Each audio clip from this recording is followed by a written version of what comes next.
It was 6 hours or so since his last stop at the gas station.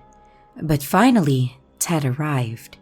He had been working and saving for a couple of years for this vacation, and he stepped out of his car with a grin. He was finally home. Not his real home, mind you. His real home was back in South Dakota. But here in Maine, just a little north of Sebago Lake, was where he felt most comfortable, and he spent many summers here in his childhood. The cabin, which was leased out by his father's landlord, Charlie, was a 2-story beauty set in the woods, roughly 10 minutes away from the sandy shore of the water.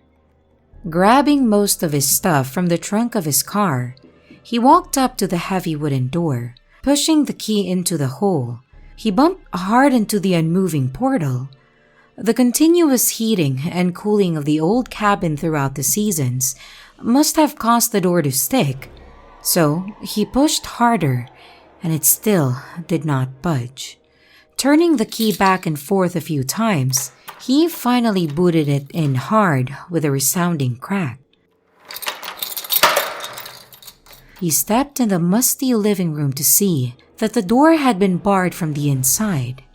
This concerned him. He went through the house, turning lights on, looking for anyone who might be in there. The living room and the kitchen were spotless, and the hallways leading to the up and down stairs were undisturbed as well. He opened the door to the basement and pulled the string to the light at the top of the stairs. Nothing.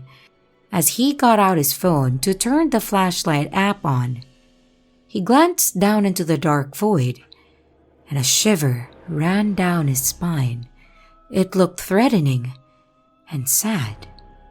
The light switched on and he slowly went down the creaking wood steps. Each step was like the base to the solo his heart was giving. Hot sweat beaded down his cool face as he reached the landing. Something moved and made him nearly jump out of his skin. He reached for the light to the left of the steps and clicked it on, painting the concrete walls and the earthen floor with light. Ted looked where the noise had come from. On the wall under the stairs was some gardening equipment, and the rake had fallen over.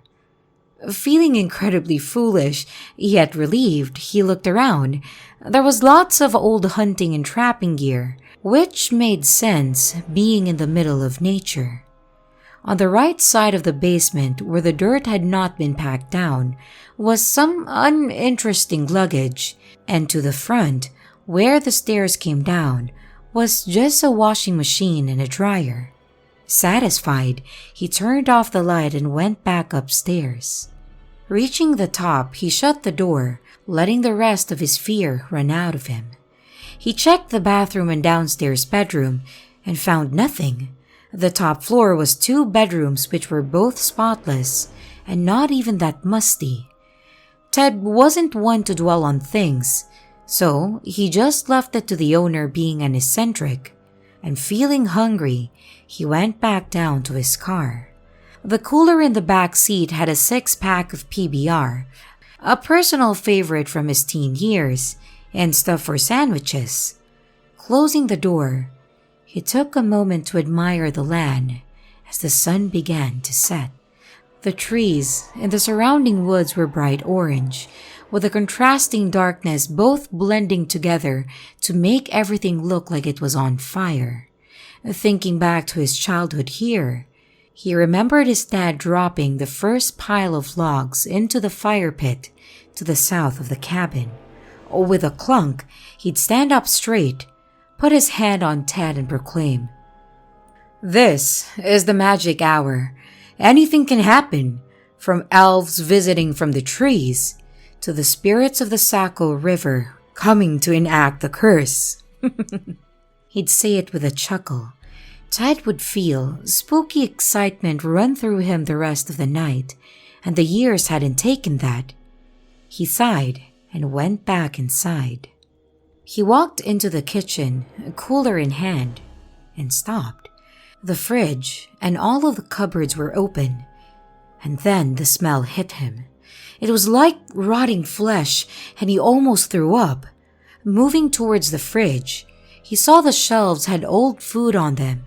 How old it was, or even what it had been, he didn't know. Wait, were all the doors open when he walked in before? Surely he would have noticed, at least of all the horrid stench. He grabbed some garbage bags from under the sink and began to dump the fridge's contents. He couldn't believe the old man would just leave this stuff here for so long, but he had to be pushing 70 now and probably didn't give a rat's ass. After about 20 minutes of cleaning the fridge, the smell died down and he could finally stomach a sandwich. He made his favorite, a triple roast beef and cheese, and sat down on the couch to listen to the radio. Opening a beer, he flipped it on, hearing nothing but static. He tuned past a few scratchy country stations and finally found one with classic rock. AC/DC's Back in Black was playing when he downed his beer in two, and then he got up for another one. Coming back to the living room, the station cut out. It was nothing but static at first, but then he could clearly hear a girl's voice. She sounded like she was crying or pleading, and he made out the words, "I'm so hungry. I'm so hungry." The static cut back in again, and the song Bad to the Bone by George Thorogood took its place. Ted was beginning to get nervous. He ultimately chalked it up to a strange coincidence, but with the sun barely visible now and being by himself, his imagination was starting to get to him. He took a deep breath and a deep swig and went through his bags to get the Sudoku he did when he had free time. He rifled through it, but realized it was in his passenger seat. He got up and opened the door, and his heart leapt from his chest as he rushed back behind the door. In the front seat was a silhouette just staring at him. He didn't get a great look, but it was definitely a woman with dark hair. He looked next to the wood stove and grabbed the small metal shovel on its wooden holder.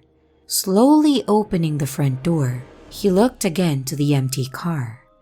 He knew there was someone in there just a second ago, and he wasn't sure what was going on, but he didn't feel comfortable here anymore. He packed his belongings back into his bags, and with a careful glance, he went out to his car. He put his stuff in the back seat and got in to start it. Only, his fingers didn't meet his keys. He looked over and sure enough, they were not in the ignition. "Fuck!" he yelled in frustration. Now, he would have to get a hold of the police and report it. Some vacation. He pulled the phone out of his pocket and went to dial the number for the local police when he noticed the smell. It smelled exactly like the rancid food he threw away. Through the sounds of his own gagging, he heard something else from behind him. A funny sort of cracking noise, like that of a fist full of grass being pulled from the ground. He looked in his review mirror and saw something that made his skin crawl. It was the woman again. Her dark hair about shoulder length glistened with something moist. One of her eyes hung limply from her dark bloody socket. Chunks of meat were missing from her face, and where her jaw should have been, a gaping hole ripped from her cheeks down her neck, and her tongue flapped nauseatingly as if she were trying to speak.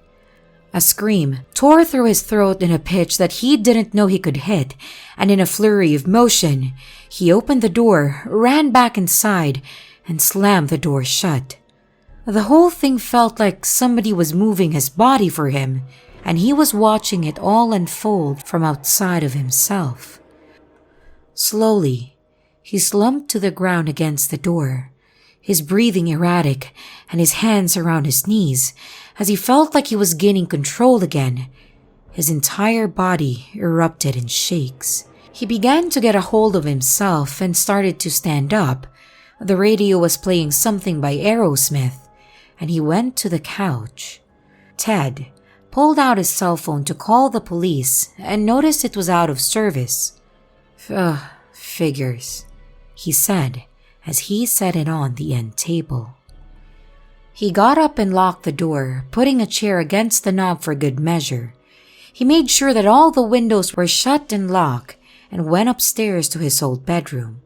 He wasn't going to sleep, not after that, but being locked in the room upstairs made him feel a lot better about the whole thing. He kept the light on as he got into bed. There was another radio up here, and he tuned it on to a nightly talk show. They were going on about football, not that he cared what the subject was, but the voices just made him feel a hell of a lot better. After a while of his mind still racing, he began to grow bored, which turned into curiosity. His instincts knew better, but he looked out of the window into the darkness anyway. The moon didn't provide a lot of light, and he had to squint for a few times. The trees swayed gently back and forth, and his car was empty. He saw nothing in the still night, and this made him feel better. Maybe the whole thing was just nonsense. He still couldn't talk himself out of what he saw, but it had been quiet for a while. Maybe he was just imagining it. He trailed off in his mind as he saw a figure emerge from the woods. It was slim, and when it walked, it was in a jerking motion, like it had no feet, and it just gazed up at him. Ted reared away from the window and thought briefly about going down to get something as a weapon. But there was no way in hell he was going to leave his room. He was just gonna sit up here and wait for the morning, then run to the nearest house. He thought as the power went out. His pulse raced as the dark and quiet set in, almost as perfect as the woods during the magic hour. He swallowed dryly in his throat as he listened to anything coming from downstairs or outside.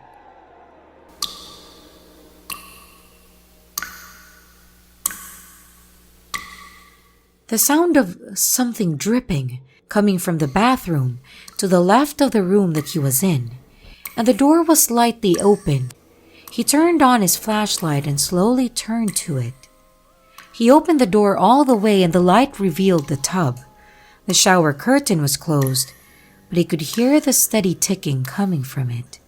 He moved forward to push the curtain aside, then thought better of it and pulled away as the curtain ripped open from the other side. There was an old, fat man in the full tub full of water, looking at Ted with hatred. That was when Ted recognized him as the landlord, Charlie. The swollen body rose out of the water and moved in a natural way towards him, falling as he reached the large leg over the edge of the tub. Ted backed out of there and out of the bedroom to the downstairs where he nearly tumbled down as the lights came back on. He grabbed a fire poker and sat on the couch shivering, just waiting for the waterlogged corpse to come down after him.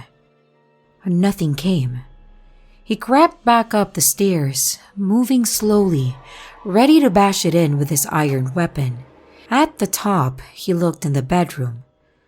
There was nothing, but he still heard the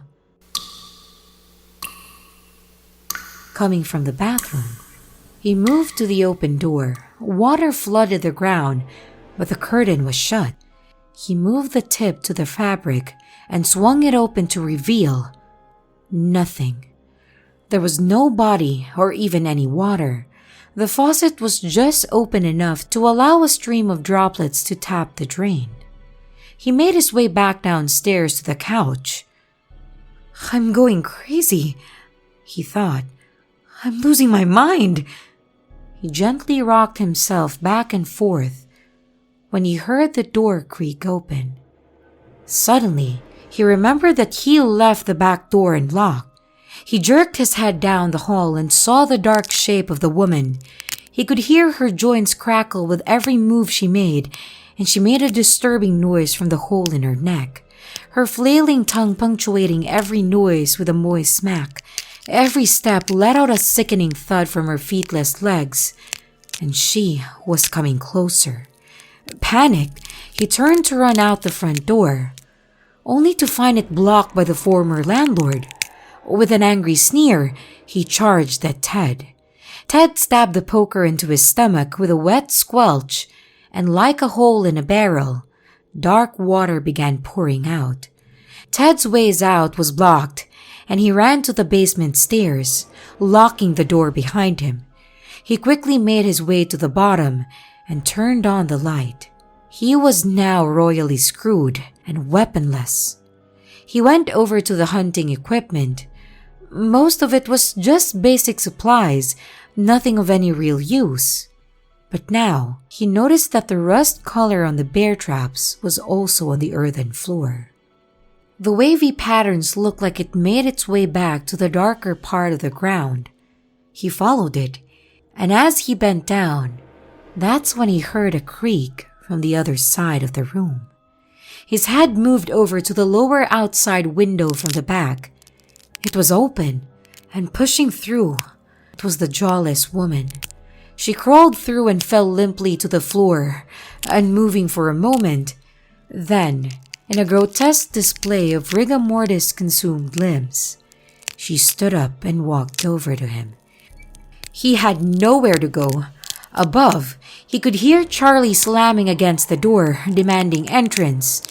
And slowly, the horror set in as she was now 5 feet away. Her hands came up and he closed his eyes, letting out a whimper, knowing that this was the end. Cold, stiff hands made their way on either side of his face, and he saw a vision in his head. A woman was being held in the basement. She tried to run, so someone broke her ankles using bear traps and then cut them off with a saw when they became infected. Then the scene changed to her begging for food. She had not eaten in a while and was looking gaunt.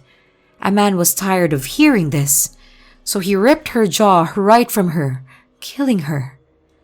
The man was Charlie. Suddenly, he snapped back to reality, and the woman was nowhere to be seen.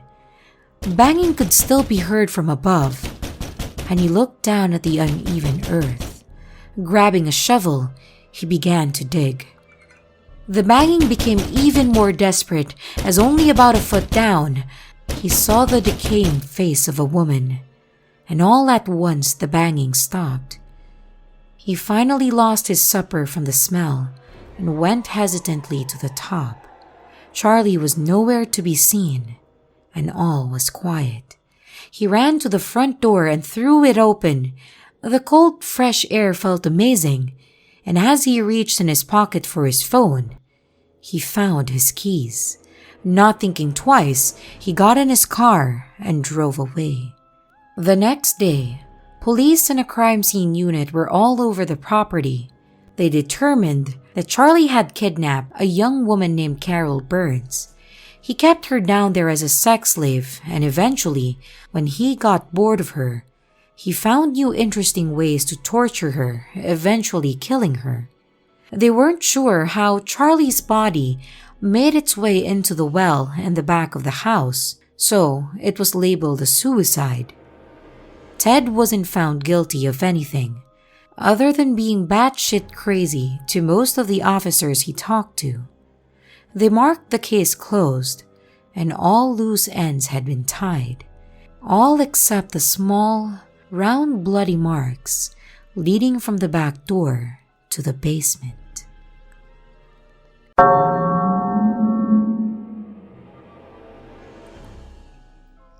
A note from the author. This story is one that I've wanted to write for a while now, but the words have always escaped me. If for one, it's true. I know, every story is true. Very scary. This one, however, is as true as it gets. And as everyone knows, writing a series of incredible events while maintaining credibility is damn near impossible. So I do invite and even encourage you to look it up on Google after it's finished. The second reason that I've found it difficult is it's two stories in one. There is a lot of history involved, and though the details differ depending on who tells it to you, but the general consensus is the load-bearing beam that I will include. My hometown of Bedford was first inhabited by Europeans in 1616, making it one of the first places to be visited in America. Thank you for letting me ramble. Now for your story.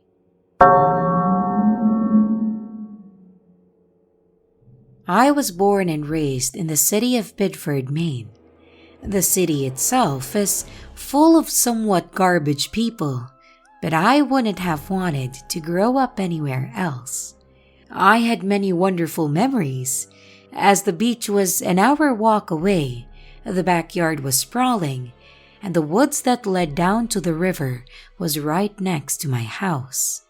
It runs about 135 miles from New Hampshire and splits the towns of Bedford and Saco, emptying out into the ocean beyond. Most mothers, my own included, did everything in their power to make sure that their children didn't go to the water until 3 people died at the beginning of the year. This may sound morbid, and indeed it is, but for good reason. All the children in the cul-de-sac knew bits of information, usually clashing, but I first heard the full story told by an old man named Rodney. Rodney was an old Native American man who lived down the other side of my backyard. His grandson Josh and I would often play games with each other and became pretty good friends. Rodney was a good-spirited man, always telling us fun stories about the people from his lineage, and usually scary ones when we would put the tent up out back and camp out for the night. It was one such night that I heard the curse of the Saco River. Back in the year 1675, Winter Harbor, now known as Bedford, was well established by the Europeans. The local Secaucus natives generally welcomed them, and the boats would come and go along the Saco River. One such boat carried 3 white men who were said to be drunk as a skunk and meaner than one too. A woman who had given birth to the chief's son was upon one of these islands, carrying the child in tow. They decided to have a little fun and test out a story they once heard. It was said that the Native Americans could doggy paddle from birth, and they wanted to find out, most likely making a few bets on it. Despite the woman's screams, they ripped the baby from her arms and threw him into the water. Unsurprisingly, the child had drowned. Some say she went in after him, only to drown herself. Others not. What eventually did happen is Chief Squandro, not to be confused by Squanto, found out and placed the curse on the river. Until the day white men clear the banks, the spirits of the river would take 3 lives a year. Some say the 3 were killed right there, but regardless, there were no delegations made. In fact, it was said to ignite violence between the tribe and the Europeans, kicking off the War of King Philip. There was a little more to it than that, I'm sure, but it's been about 26 years now, so my memory is a tidbit fuzzy. The one thing I can never forget, in fact, it's probably what caused my terrible lifelong nightmares, is the night he took us out fishing. Conveniently enough, Rodney took us by canoe out to the Skeleton Dam. It's a popular place for fishing and swimming. In late summer, the sun is warm while being shaded by large forest around it, and as the sun goes down, the sounds of wildlife makes it an unparalleled place to relax. He had paddled us down the stream for about an hour when finally the night came on. We didn't catch a whole lot, and honestly, at 7 years old, I hardly knew what I was doing. But I had fun with Josh, and Rodney was telling more of his stories of the past. I don't know what time it was, possibly 10 or 11, but fog began rolling across the water. Rodney made a crack about the spirits making their way from the deep, when all the noise from the bank stopped. There were no insects, birds, or frogs to be heard, just the quiet sloshing of water on wood. I don't think when we even noticed at first, not until I could see the dead serious look on old Rodney's face. He didn't say it, but he was scared. He said something to the effect of, "We better pack it in." So we reeled in our fishing poles and he started the long trip back up the river. Being children, Josh and I didn't really panic. Rodney was experienced in the woods, and though he stayed silent, he didn't much let on that something was wrong. He just kept his eyes forward and worked the oars. This went on for a while. The sounds of nature were still silent, and it seemed as though every small sound echoed from one side of the river to the other. The fog was still present and was growing thicker by the minute. I don't know how Rodney didn't get lost, but I assume it wasn't his first time in conditions such as this. The closer we got, the more we let go of our fear. That is until the crying began. I couldn't tell from where, but like a gunshot out of the silence, this shrill, high-pitched sobbing rang out from the land. It would be so loud, like it was right next to you, then seem to move away, only to return just as quickly. To make it worse, the sobbing would erupt into insane bursts of laughter. Even thinking about it now makes me shiver. Not a male or a female, it was something I can't possibly find words to match with. As it continued, we started to hear the sounds of something jumping through the forest, easily keeping pace with a boat. I try to block most of it out, but that's not something that ever goes away. I believe that was about the time that Josh and I began to cry ourselves. Rodney tried to comfort us, telling us to keep our heads down and to cover our ears, but most of his efforts were spent rowing in a panic-driven manner. The tone of his voice was quick and stern, nothing like the tight look on his face, and I believe he was praying. The sob crying stopped after a bit to our relief. However, it was short-lived. A woman's voice shot out from somewhere, distant but also close. In a blood-freezing tone, it screamed, "Help me! Help me!" I looked out through the fog. It wasn't a woman I saw, however. On the bank to the right, I could make out a thin figure. Not too many details were visible, aside from the long horns that sprouted up from its head like that of a deer. The image quickly melted back into the fog and disappeared. Once again, "Help me, please!" came from the bank. The opposite one, however, the one closest to us. As this happened, the sound of drums came and quickly crescendoed their way all around us, like that of a dozen or more people playing the drums.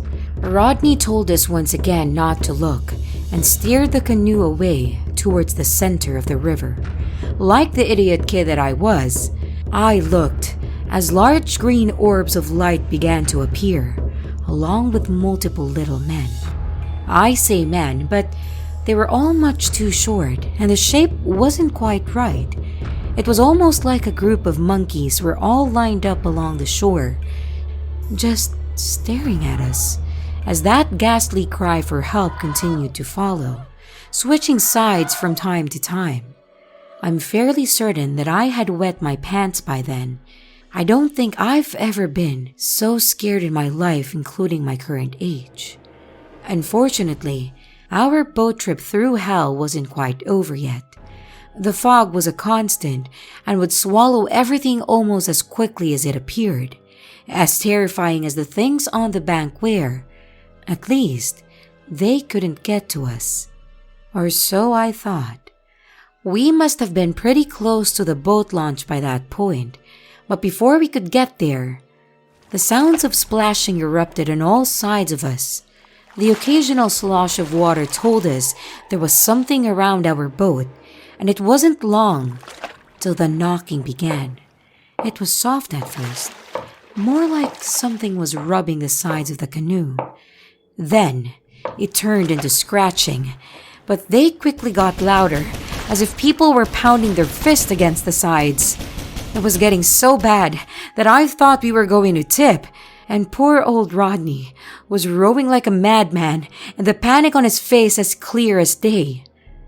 He was no longer trying to be silent, and I could even see something trying to grab and pull at the oars. These sort of short black arms that grabbed at whatever they could.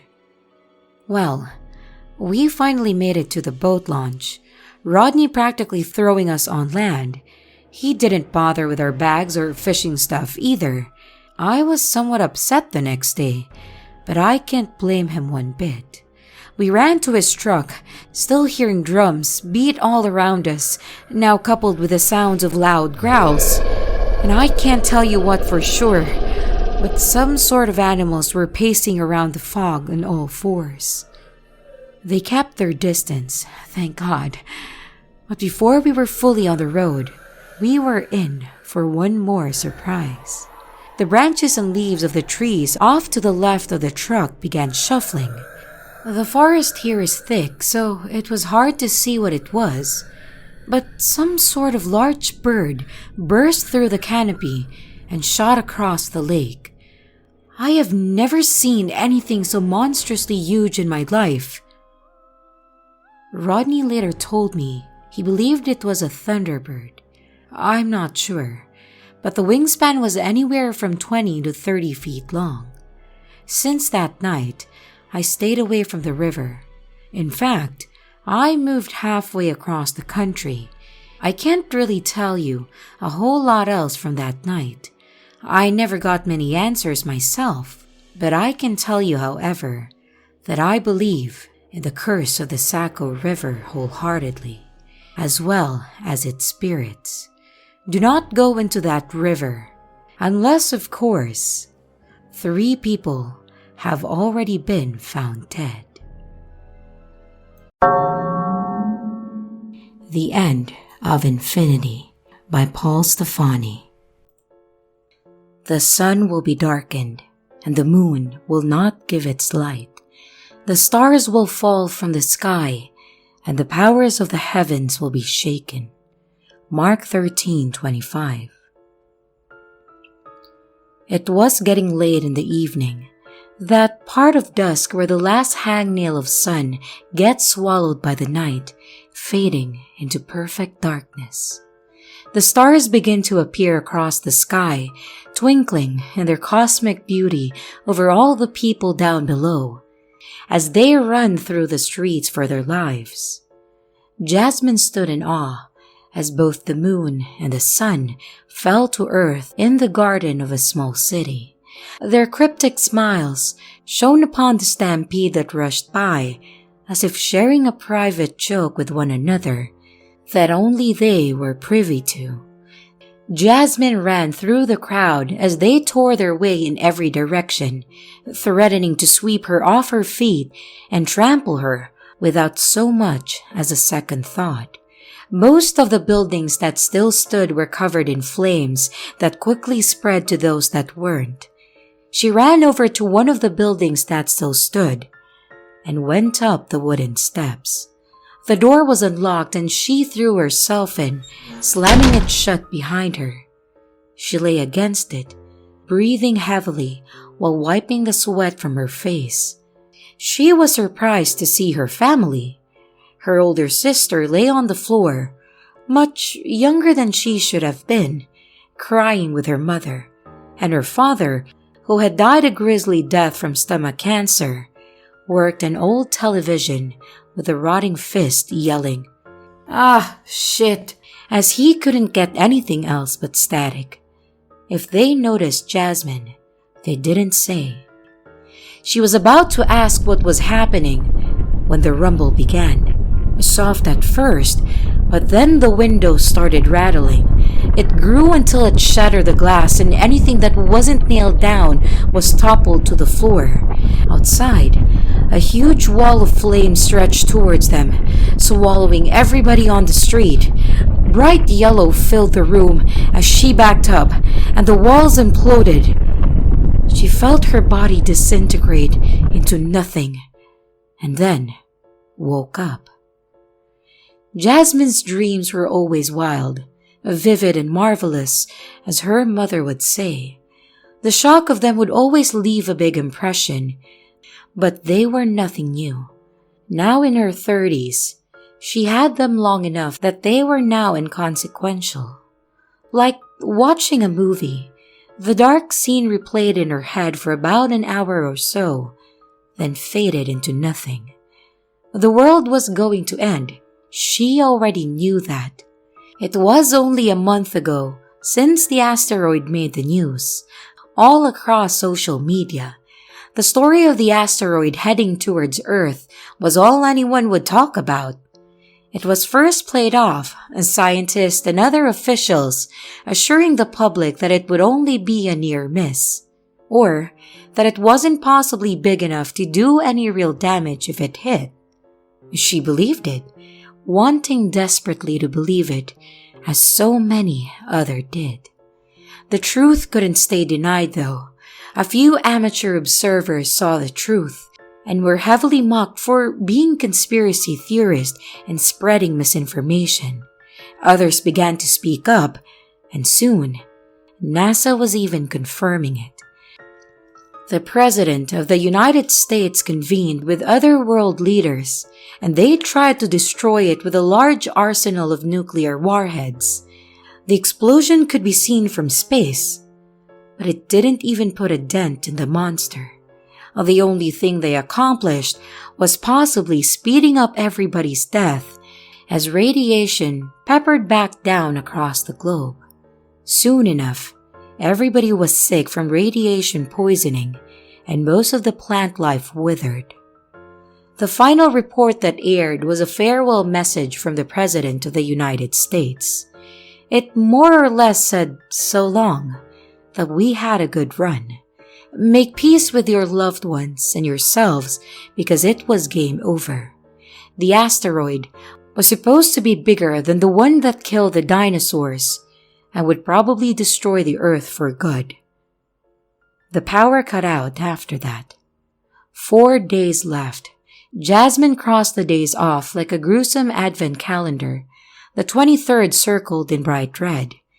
That was the day that the meteorite was supposed to destroy the world. It was visible during the day now, just a speck in the sky. She did her best to avoid the windows and direct sunlight as it made the burns from her radiation sickness worse. But she made it a point to look at its progress each morning. Most of the people in her apartment complex were gone. It was the way she preferred it, as people usually led to problems and disappointment. There were still a handful though, which she was thankful for, especially Chris.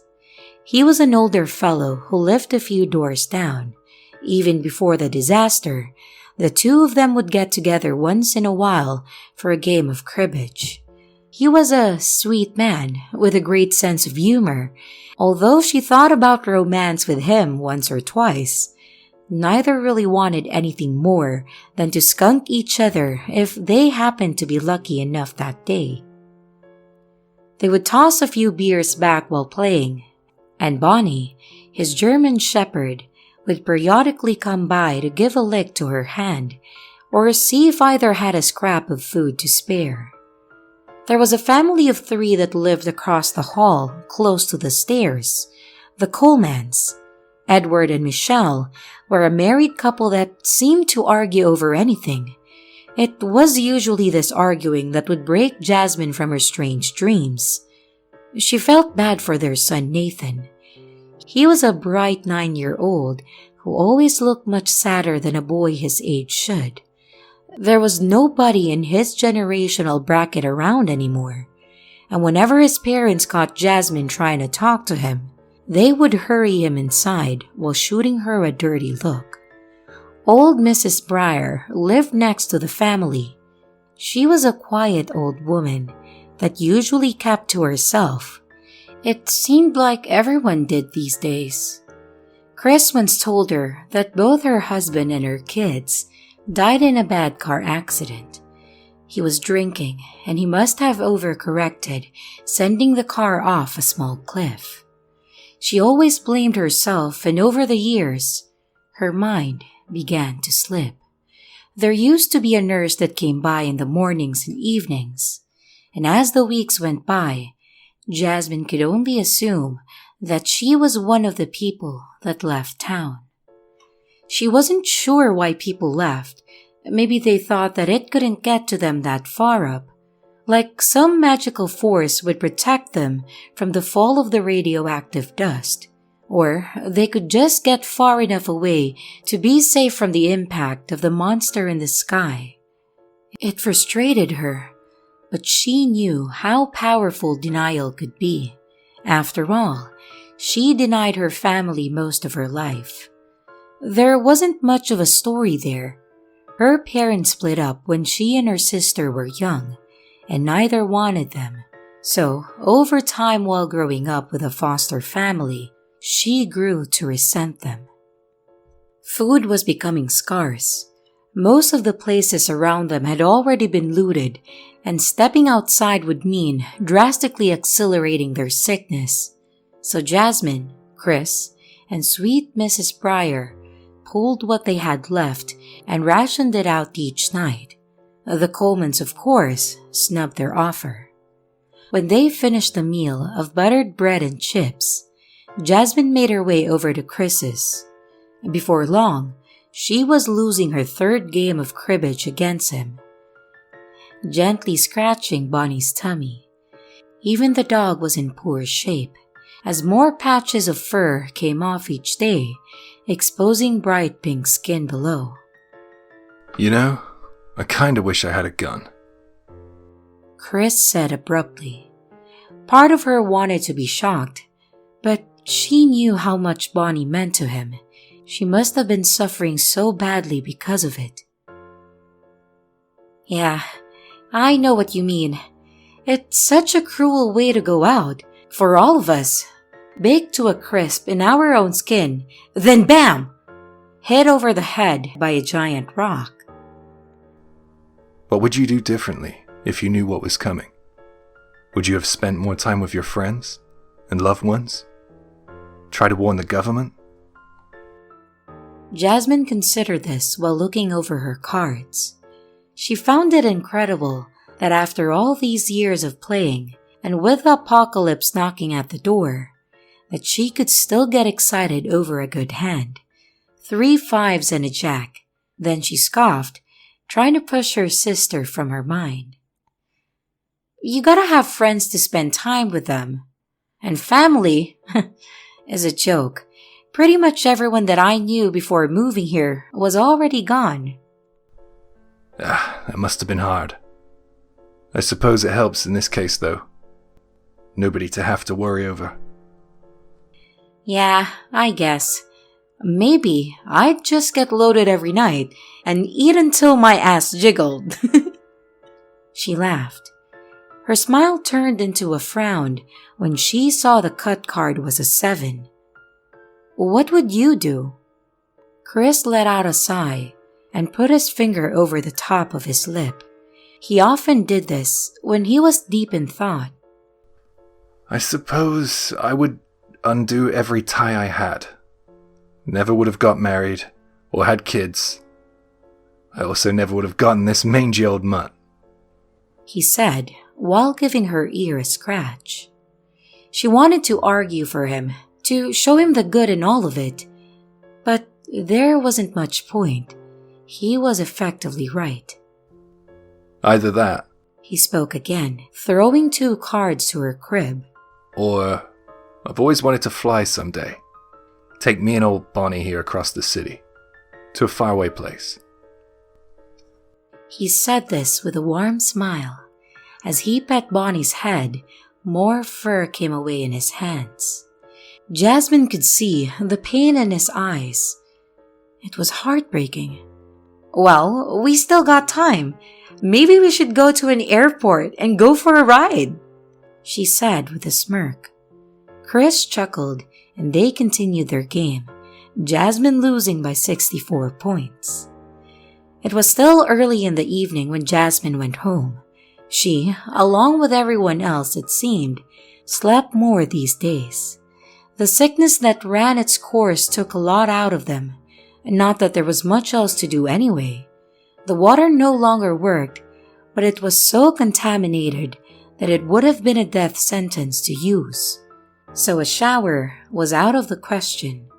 She settled for just removing her clothes and flopping to the bed. She was close to drifting off too, when she heard the angry screaming coming from down the hall. It was Mrs. Pryor. Frustrated, she threw her dirty, blood-spotted clothes back on and went out to the hall. The door to Mrs. Pryor's apartment was wide open, and she made her way over to it, then poked her head in. "Mrs. Pryor?" She moved further inside and was stunned to see a man she didn't recognize standing over the terrified old woman. The man had clearly been living outside in the city. Most of the skin on his face was gone, leaving only a mask of brown, dried up, leathery meat. Jasmine wasn't even entirely sure that he could blink still. The tip of a long knife rested against the woman's red skin, and Jasmine began to backpedal. He was on her in a flash, squeezing a tight hand around the back of her neck. At this, she jumped, yelling in both fear and pain. "No, please, what do you want?" "Water. You're gonna give me all your goddamn water, or you're gonna get this knife jammed in your face. Got it?" Jasmine nodded, as his crazed eyes took her in. They were an ugly yellow, and the muscle that still somehow managed to encase them was an angry shade of red that seemed to be slowly burning towards them. When he talked, she could see several teeth were missing. She thought of her own teeth that started to become loose the last week, and it scared her. No one was going to be spared. "You get me that water. All of it. I might just stab her to put her out of her misery," he growled, pointing the blade to Mrs. Pryor again. "No, please, my apartment's this way," she yelled, pulling him back from his coat. "You can take every bottle I have, okay? Nobody has to get hurt." She was crying and amazed by it. After all this time, she still didn't want to die, or Mrs. Pryor. He nodded at this, and the two slowly made their way back to Jasmine's door. As she walked through, a loud gasp shot out from behind her. She turned her head and Chris was standing there, holding a rolling pin that dripped with blood. The man lay on the floor, a nasty wound on the back of his scalp that leaked what little blood still pumped inside from his body. "Please, I just need water. My daughter, her fever, gonna die." With a loud roar, he slammed the pin down on his skull again and again. "No, Chris," she pleaded. You want this asshole getting up again? Don't get suckered by him. He's desperate. There is no daughter.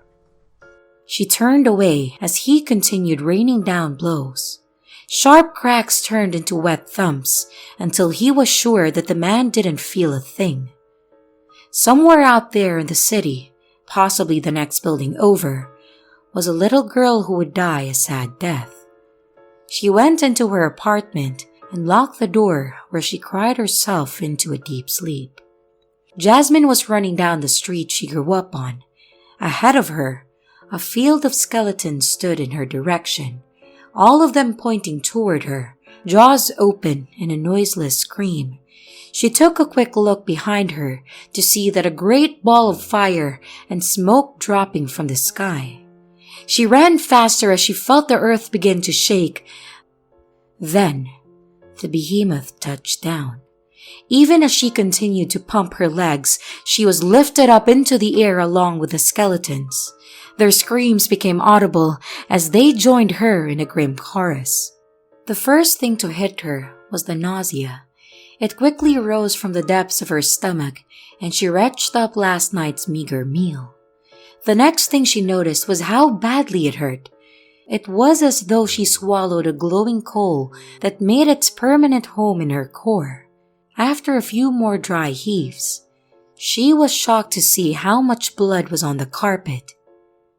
Her sickness was getting worse, and at this rate, the radiation might seal the deal before the asteroid.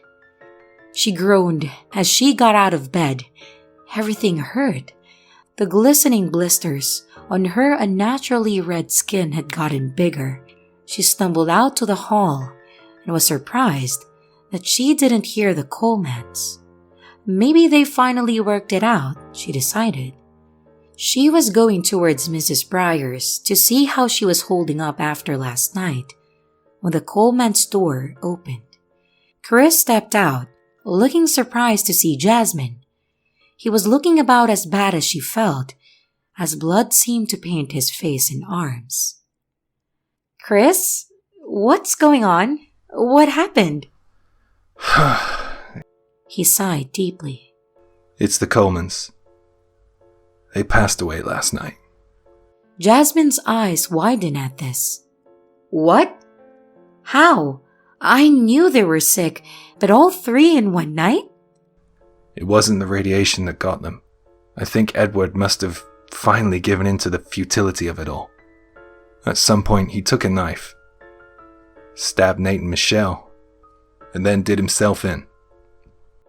She felt her tears well up and brought her hands to her face. Chris walked over and put his arms around her. She took hold of him and sobbed quietly into his shoulder. As the moment ticked by, the door to Mrs. Breyer softly opened.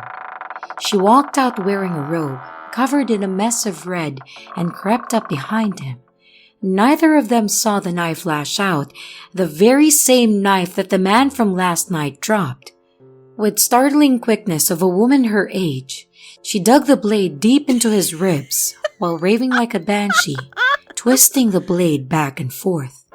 "You'll thank me later, dear," she said, nodding. Once again, she reached back, and as the blade came forward, Jasmine shoved her against the guardrail of the steps. The one sweet old woman screamed as she tumbled down the stairs below. It would have been a relief if she died there, but she lay at the bottom, howling at the jagged piece of railing that pinned her to the fourth step up. Jasmine went to Chris, putting her hand to his wound. It was wide, and blood seemed to pour between her fingers. Crazy bitch! He yelled as the two of them struggled to their feet. They made their way over to his apartment, and she sat him down at the table where they played cards at so many times together.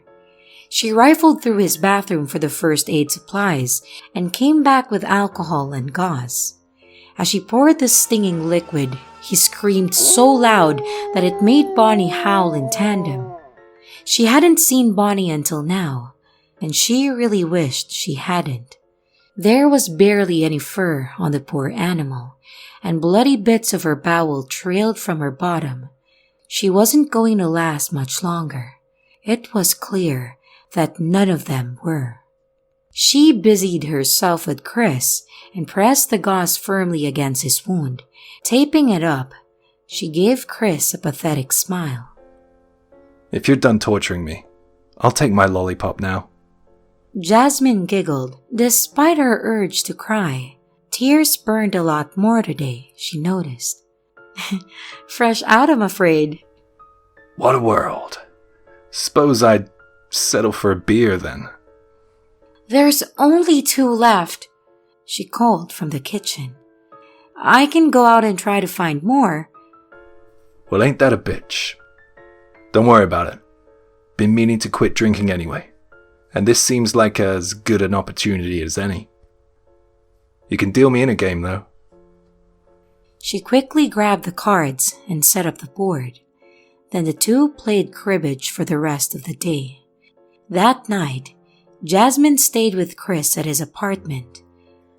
Mrs. Breyer shouted off and on, but Jasmine couldn't bring herself to go out there. Before long, she was in a faraway land where everything appeared as a Renaissance painting. Men with shining armor rode upon mighty horses. They were off to slay some fantastical beast when up in the sky, a large diamond star fell to the earth. When it touched down upon the mottled ground, it sent men and horses alike off in every direction, setting them ablaze. Flames spread out and quickly ate through the picturesque setting, consuming everything until there was only darkness and the scent of death. When she opened her eyes, she felt her skin was wet and slick. Blood was now beading out of the wounds that grew upon her burning skin, and the smell was putrid. She cried as she struggled to get to her feet and looked around. She didn't see Chris or Bonnie anywhere. A small trail of blood, most likely left by Bonnie, led out of the door. She followed it out to the hallway, noticing the smell of death was stronger out here.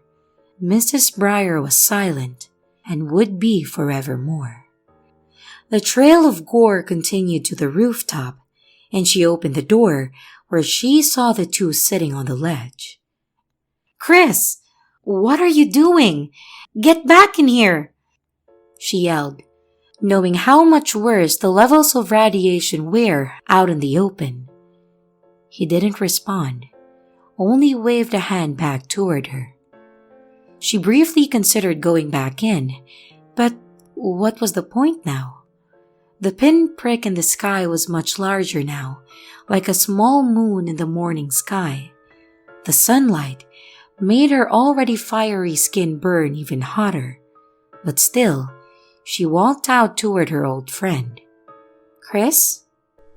Jasmine. he replied, half turning to her. "Oh my God, Chris!" she cried. His exposed face and arms had the appearance of a rotting corpse.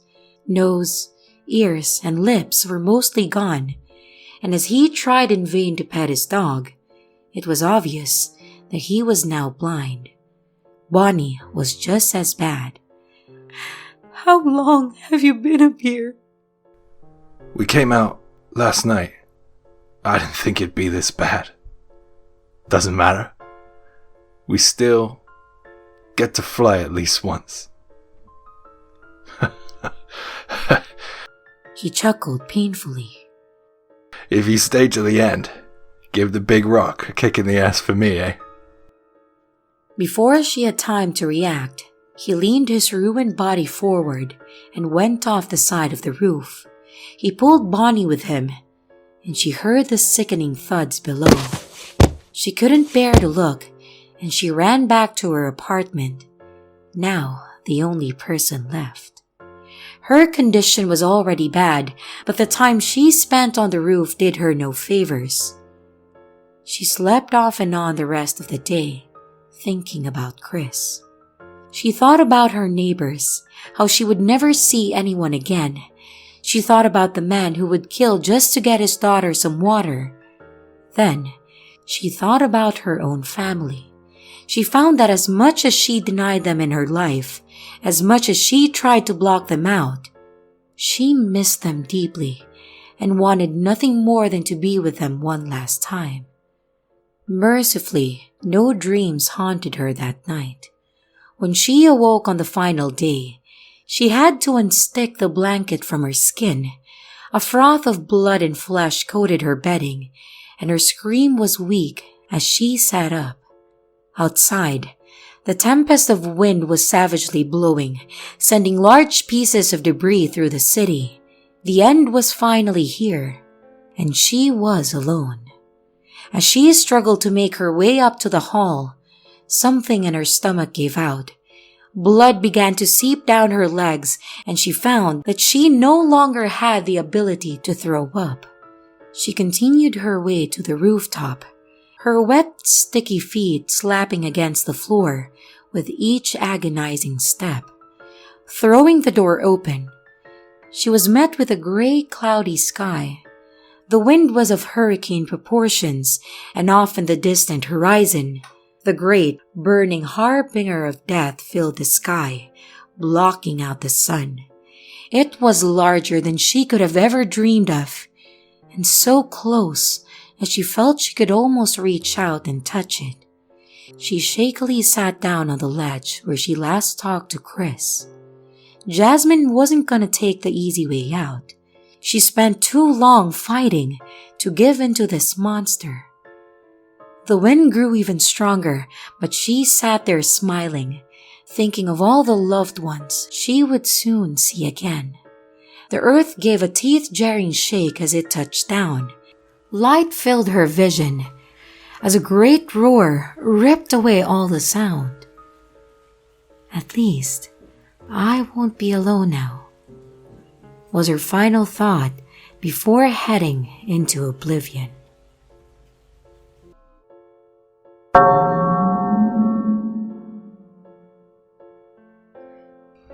Because I Love You, written by Paul Stefani and narrated by Miss Creepy Tales.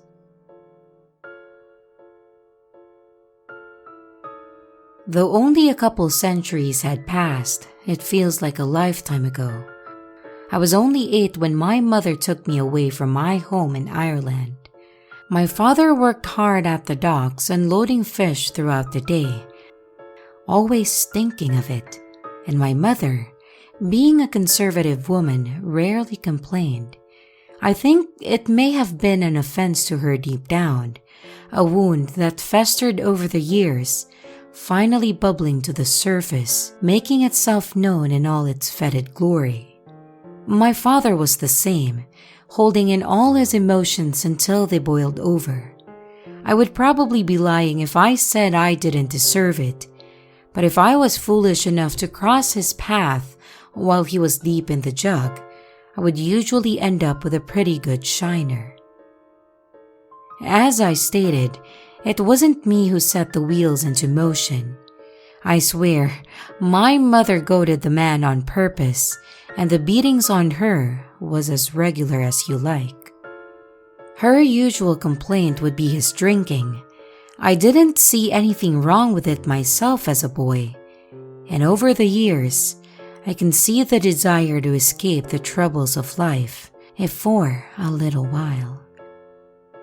I can't remember it so well anymore, but I do recall the wooden mug exploding against the wall, having just missed my mother's head. She had been going off on him again as soon as he came through the door about wasting good coin on that poison. I used to get so angry, yelling at her in my head as to why she would be stupid enough to instigate him. That night was different, however. That night he beat her, every color but flesh, and I just sat myself in the kitchen corner, praying to God and all the saints listening that it would end soon. And after a bit, it did.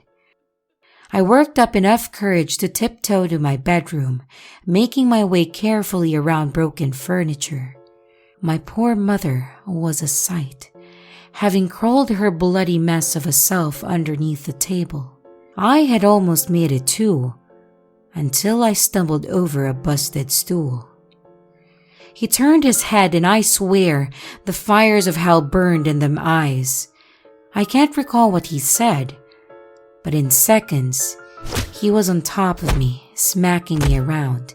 I begged him to stop, and I cried so loud I didn't even hear the fire poker knock him in the head. I just remember that it did stop, and a great weight fell on top of me, threatening to push the very life out of my lungs. I looked up and my mother, bloodied and swollen all over, pulled him off, and without so much as cloth nor coin, we left. It was a miserable time after that. The weather was late fall, and friends were scarce. We had made it halfway across the country to the town of Galway. It wasn't nearly as big in those days. However, it was plenty big for what I was used to. We made our home in a small shelter that was neither warm nor clean, and I was no more than a street urchin, and my mother was now a whore.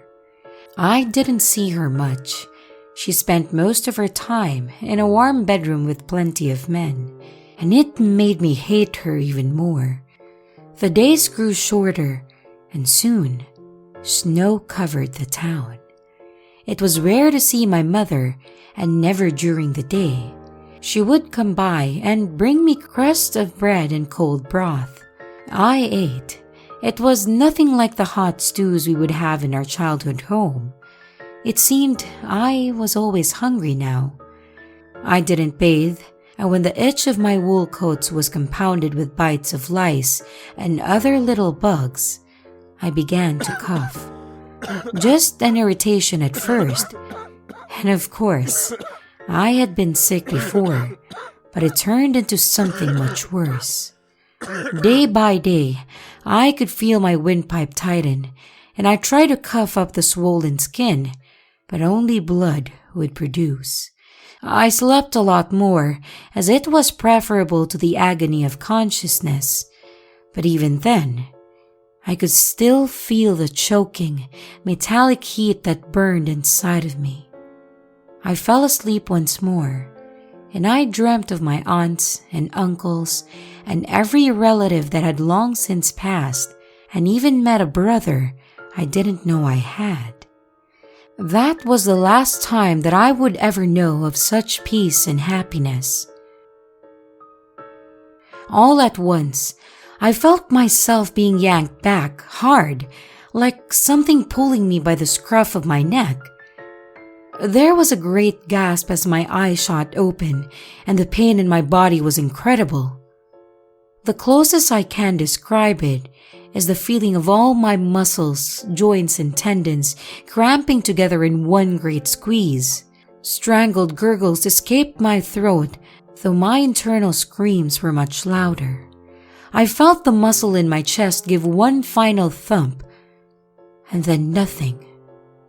The muscles in my body released at much the same rate as the heat from inside me.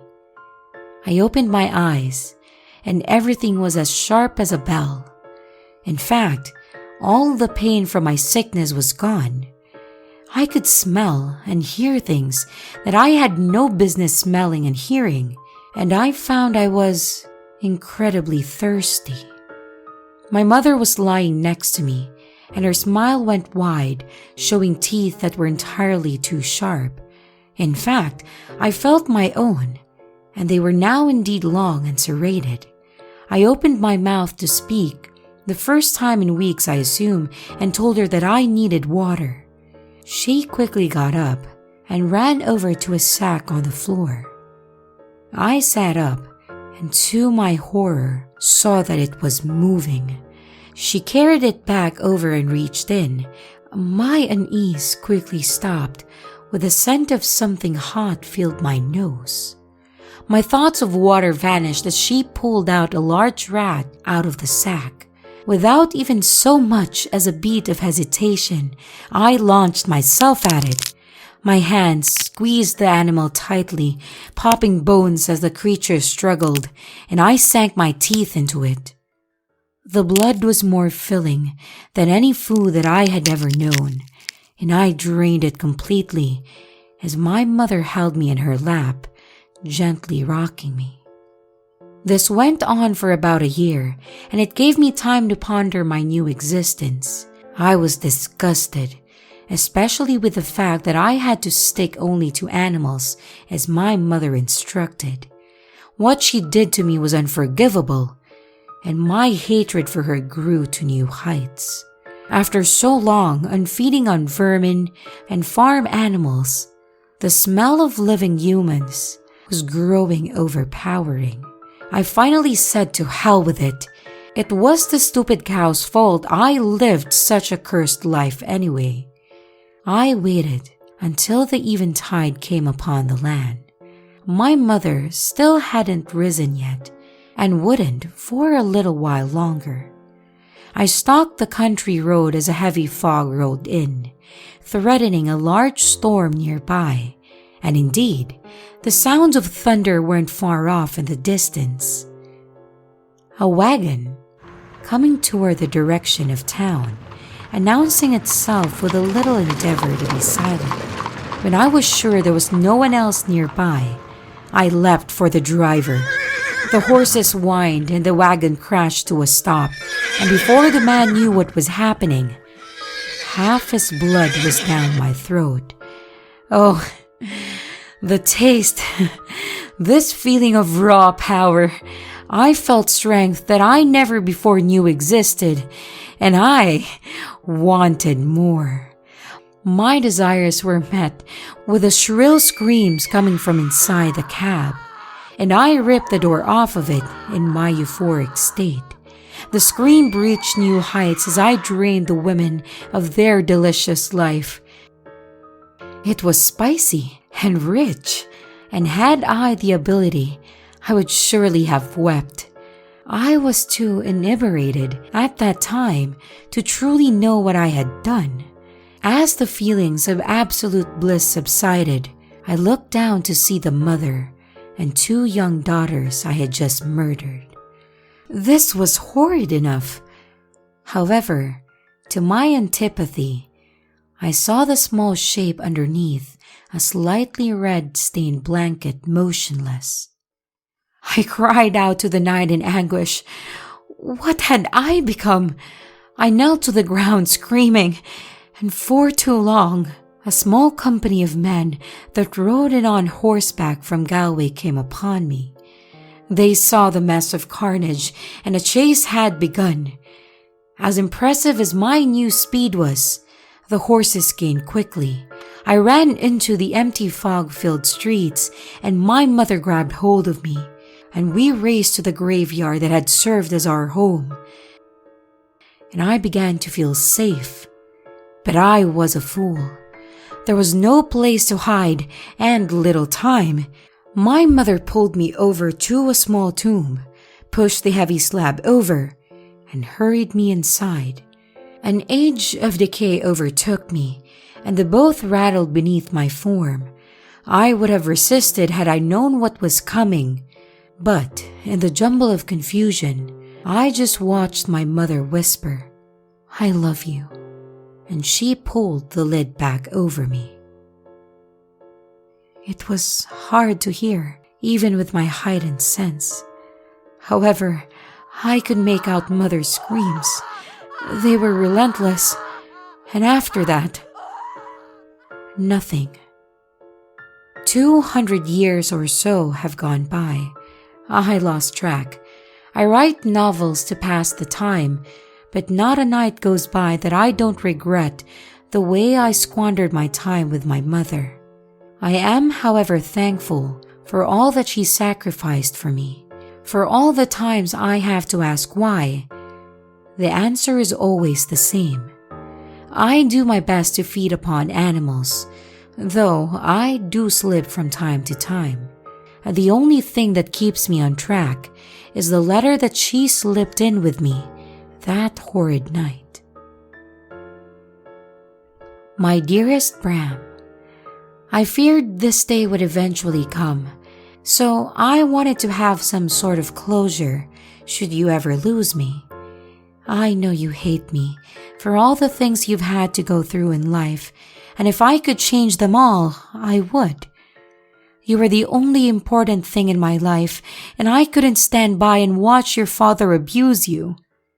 I gladly sold my body and returned for a safe place for you to stay, as I had nothing else to offer for coin. And when I saw you grow sick and almost die, I had a friend turn you into something else.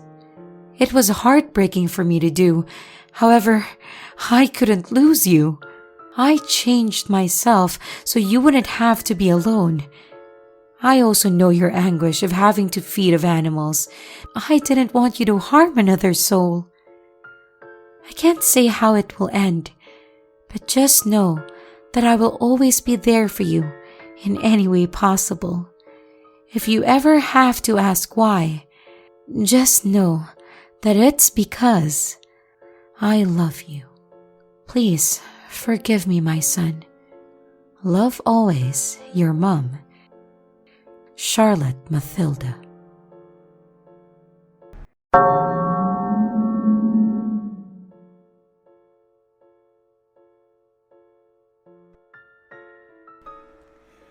Less Than Nothing, written by Cryptic Wander. The sun set quickly across the sky, casting a blood-red hue that only fall can give. The moon that rose in its place gave everything an otherworldly feel. Snaps of cold wind blew through the trees, shaking the dead leaves like a giant maraca. Skeletons, ghosts, and all sorts of creatures happily skipped through the streets, swinging their bags of candy without a care. James envied these children as they celebrated Halloween, full of excitement and wonder, as children should be. His son was not among them. Soon, he whispered under his breath. He made his way toward the outskirts of town, passing by more children as they laughed and chattered. It served as a reminder of what he lost, stinging his heart again and again. Thankfully, they began to thin out as he approached his destination. The wrought iron gate came into view, growing taller as he came closer. With the light of the moon, he could make out the landscape beyond, as if it were trying to hide from the world.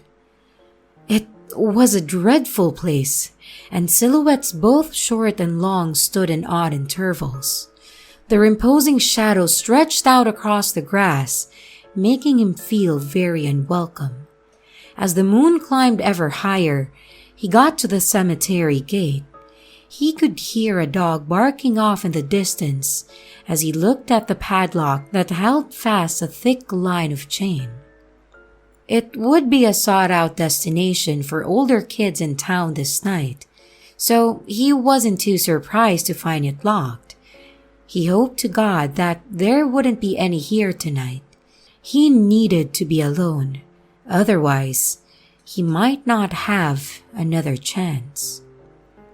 James made his way down the sidewalk trying to find another way in, the bars of the fence eventually turning into a wall of stone and mortar. It was still high, but he leapt up and was able to grab a hold of the top. James wasn't completely out of shape, but even still, he struggled to pull himself up. His feet scraped against the side and began to find purchase when he heard the excited talking coming a ways down the road. A group of teenagers were loudly going on about their evening as they made their way toward where he was. In a surge of desperation, he scraped the underside of his forearms as he finally made his way up and over the side. He landed hard on the ground, just missing a small marker that stood only a foot or two away from his head. He breathed a sigh of relief as the group of voices came and went, leaving James unnoticed. He got up, dusted himself off, and turned his gaze to the land of the dead. He knew the cemetery well enough, as it was only yesterday he said his goodbyes to his son at his funeral. At night, when the shadows took over, however, the entire place took on an alien appearance. The tree branches clacked together, adding to the odd sounds that rose in the distance. Cold fear coursed through him as he took in the view. Taking another deep breath, he steeled himself for what was to come.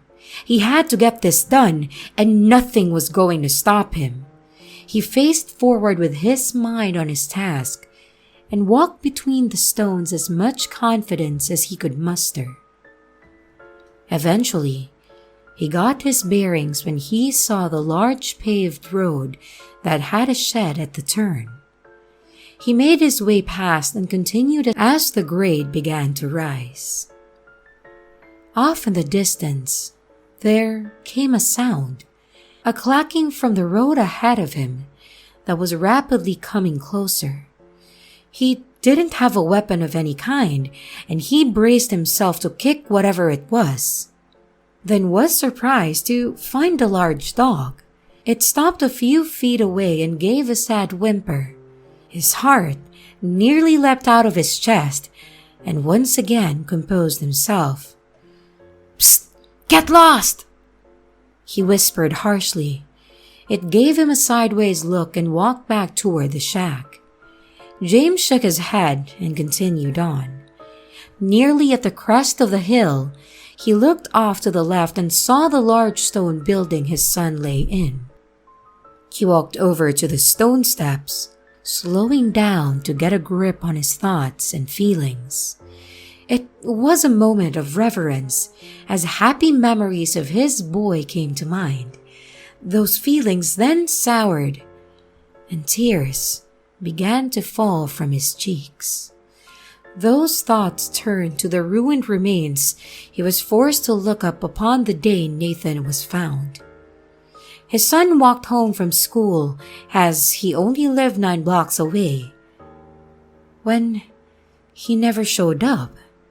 James called the police to report him missing, and it was a few days later that his body was found. It was stuffed behind some bricks at a construction site outside of town. He was clearly murdered, and he was so horribly mutilated that James couldn't clearly identify him without his dental records.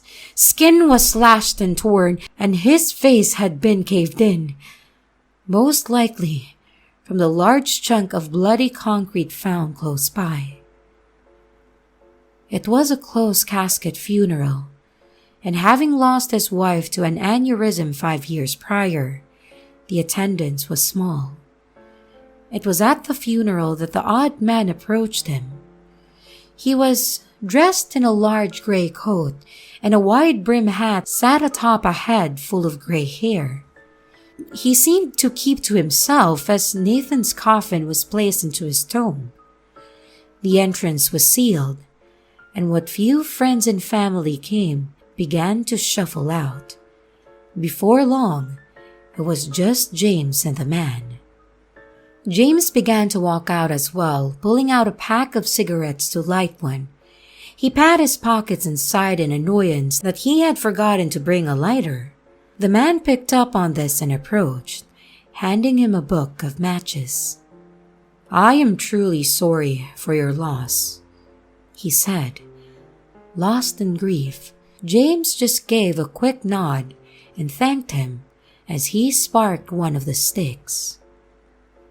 Always sad when a father outlives his child, but it doesn't have to be that way. "Please, I don't know who you are, but can you just leave?" replied James. "In time, I shall.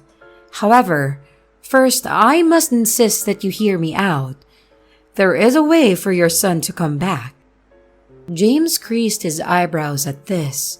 Clearly, the man was insane, and his nonsense was quickly getting on his nerves. I think you better just go.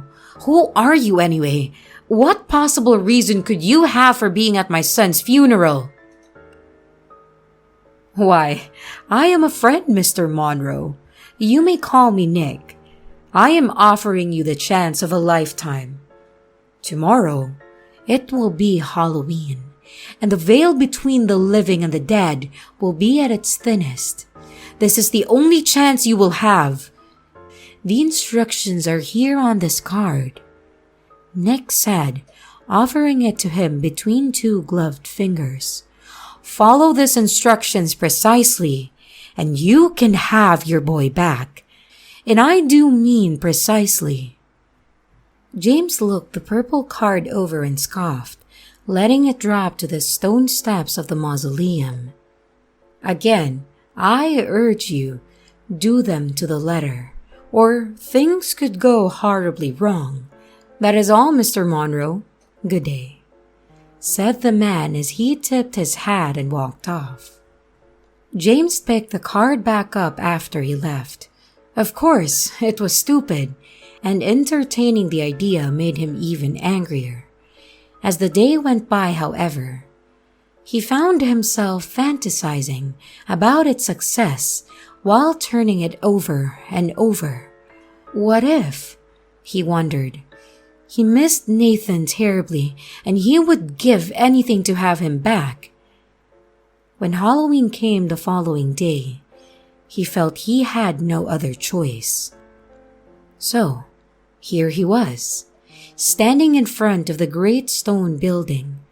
The door was locked as well, but the chain was snapped easily enough, as it was no bigger than a necklace.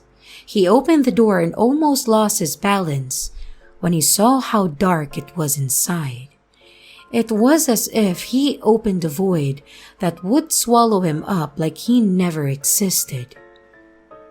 He took a breath and stepped inside, and each footstep echoed through the place of rest, loud enough to wake the dead, he thought. He made his way toward the back where the light of the moon shone through the skylight above, and stood in front of the stone seal that had his son's name. After running a hand down the sand-blastered letters, he wrapped the tips of his fingers around the sides and began to pull. The ceiling putty hadn't yet hardened, and wouldn't for another few months. Even still, the airtight vacuum made it a slow task.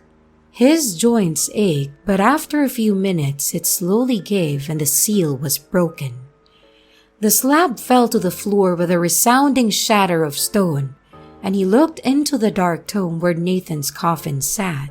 It was heavy, but he managed to pull it out with some effort and guided it to the top floor as gently as possible. After unsnapping the locks to the lid, he pulled it up, and there was the destroyed face of his son. The skin was glued back well as it could be. However, large amounts of bone still glistened through the moonlight. Tears formed once more, making it difficult to read. But he looked to the card and read the instructions once more. Number 1. Place 5 candles around the body in a star fashion and light them. Number 2. Anoint the head with oil. Number 3. Place your hand upon the chest and recite the words. It was a hard process for him, and the oil made Nathan's tattered skin come loose, and the feeling of it around his fingers made James queasy. Using the matches Nick provided him, he lit the candles one after the other and cleared his throat. As he began to speak, the door out front banged against the wall, making him jump. He looked to the left, not sure what to expect, and the dog from earlier made his way up to him. "Get!" he yelled, giving the dog a smack to the leg. It whimpered and strolled over to the corner where it curled up and sat. The eyes of the dog on him made him feel guilty, like he was some kind of monster. He put it out of his mind and continued his morbid task. Permito legion accedere animam filimei, nemosit inter ilium et obscurum interfaciens. The odd words rang throughout the empty building, and at first, nothing happened. James looked fearfully down at his son's dead body, both hoping it would and wouldn't rise. More silence filled the space, and he threw the card across the room. Disappointment and anger began to creep in. He was close to completely losing it when he heard a crackling sound. It was something like water when it rapidly froze. And then, a violent explosion erupted in front of him, as if the air itself was ripped open, and a blue window to somewhere else was presented. Through the window he could make out a forest of dead-looking trees. And yes, the face of a child! It was Nathan! The air around him blew harshly as the tall figure walked in from the entrance. It was Nick from the funeral, still wearing his heavy coat and wide-brimmed hat. James couldn't see his face. As he squinted, Nick's deep voice boomed out. "Mr. Monroe, I must thank you for all your work." "What is this? How do I get my son out of there?" he yelled back. His face remained hidden, but his eyes began to glow bright red, that of an electric burner. The man walked forward and bent down to stroke what remained of the boy's cheek. Once more, he rose to his feet, then lifted a hand to the portal. "This is the gateway to purgatory. When a person dies, their soul goes here and is judged on its way to their final destination. Only a human is able to open the door." "So if I walk through there, I can get Nathan?" "Presumably, yes. However, you were never opening it for yourself, and I doubt you'd survive the terrors that call it home." "What do you mean?" "You should really brush up on your Latin, Mr. Monroe. What I mean is, without the guidance of God to protect you, the evil that dwells in purgatory's dark reaches will rip you apart and drag you to hell. Normally, a child his age is automatically brought to heaven's gate, and as the Bible says, "I will fear no evil, for thou art with me." However, when you read the words from that card, as his parent and guardian, you gave me full access to his soul. "You son of a bitch! Who are you really?" He began to chuckle, the tone rapidly dipping down multiple octaves. The coat he wore burst open, and the leathery wings spread out. The hat fell to the ground as the large horns of a ram pushed out of his skull and curved. His already large body seemed to double in size, and before him stood a demon whose appearance was straight out of a Renaissance painting. "I couldn't have done it without you. I no longer have need of you, however, so you can join your son in everlasting torment," he growled. The demon made its way toward him on unnaturally long legs, and James had a thought. "Can I at least enjoy one last smoke?" he asked, pulling out his pack. The demon seemed to enjoy the triviality of it all and stopped. James lit up a match, then lit the rest of the book. The demon growled, but before he could pounce, James threw the flaming book onto his son's body, which quickly became engulfed in flames. "No!" It hissed, but it was too late, and the portal that was there began to vanish. James was able to catch one last glance of his son, and the demon was on him. It crushed his body with massive fists and ripped at his flesh with sharp claws.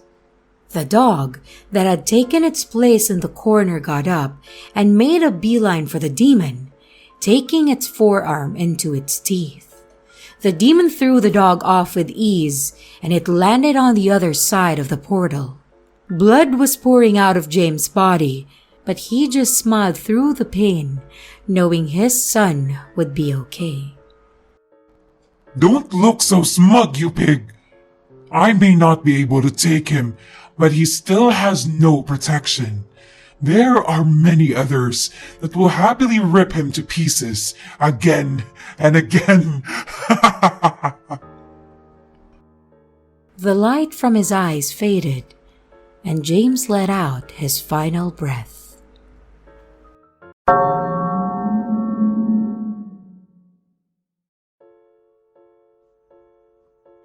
Hell's Bells, written by Cryptic Wander. The old church sat in the forest for centuries, long abandoned by the flock that once inhabited it. A shell of its former glory, it was carved from thick stone that still held up remarkably well. Thick growth of vines lent it their stability, spreading up and across the Gothic structure. They stretched through the once stained glass windows and around every pillar that held up the great bell tower from above. They clutched it firmly in place, like some long-buried secret that was to be kept, even in death. The small cemetery that lay beside it was a mass of weeds itself. Wild plants of varying sizes took up residence above the long-forgotten souls as they slept quietly beneath. The dozen or so markers that still remained jutted from the ground, like broken, crooked teeth, standing watch over the building that once served them, ever vigilant to the place that time forgot. Peace was a heavy blanket that shrouded this place. Whatever the reason for its desertation, whatever the alignment the site once stood for, nature was doing what it did best, silently easing its burden from the world. It was a Saturday night, and the gang of hoodlums were at the arcade as usual, blowing whatever money they either scrounged up or stole on video games. Kevin, who was the unofficial leader of the bunch, was the oldest at 20 years old. He was tall and muscular, usually using these features to his advantage. He and the others that accompanied had a reputation around town. Get in their way and you'd be sorry. The twins, Butch and Hope, were Kevin's younger siblings. Spineless little weasels they were, and while they lacked their big brother's size, they were just as mean. Picking fun at weaker victims was their favorite game, and they would team up on the unfortunate person, feeding off each other's cruelty. Their entire family was spoiled, and their two friends that hung around them, Stephen and Tamika, were like maggots that crawled around their destructive activities. They would steal and sell bikes from children, force people to do things no person should have to do. And once, they even shot a cat in the bottom with an airsoft gun, just to make the owner cry. For the most part, when Kevin and his gang were around, people knew to stay away. Calling the police was useless, as they wouldn't be doing anything provable by the time that an officer arrived. And even if they were, it wasn't as though they would go away for very long. They would be back all too soon, meaner than ever, with a personal vendetta against you. Maybe an hour went by, and their collective money was just about spent. They already bullied the change out of everyone who was previously there, and were starting to get bored anyway. They were about to go find booze money when Julie Miserace stepped through the door. She was in 10th grade, and the few that still went to school knew that she was a mouse of a girl. Very quiet and usually kept to herself, she wasn't ugly by any means. However, the lack of makeup, big round glasses, and her aversion to anything contemporary had long since branded her a loser. Julia herself knew the grief that group of punks brought, as it was her cat that was shot last spring. She managed to get him to the vet in time, and after a very costly surgery, he survived, though he was never the same after that. She didn't see them, however, as she walked over to the quarter machine to feed it a few coins. And as the coins spilled out the bottom, brought Kevin's attention over to his new prey. Hey, check it out. It's Julie Miss Richie, he said, smacking the back of his hand against Butch.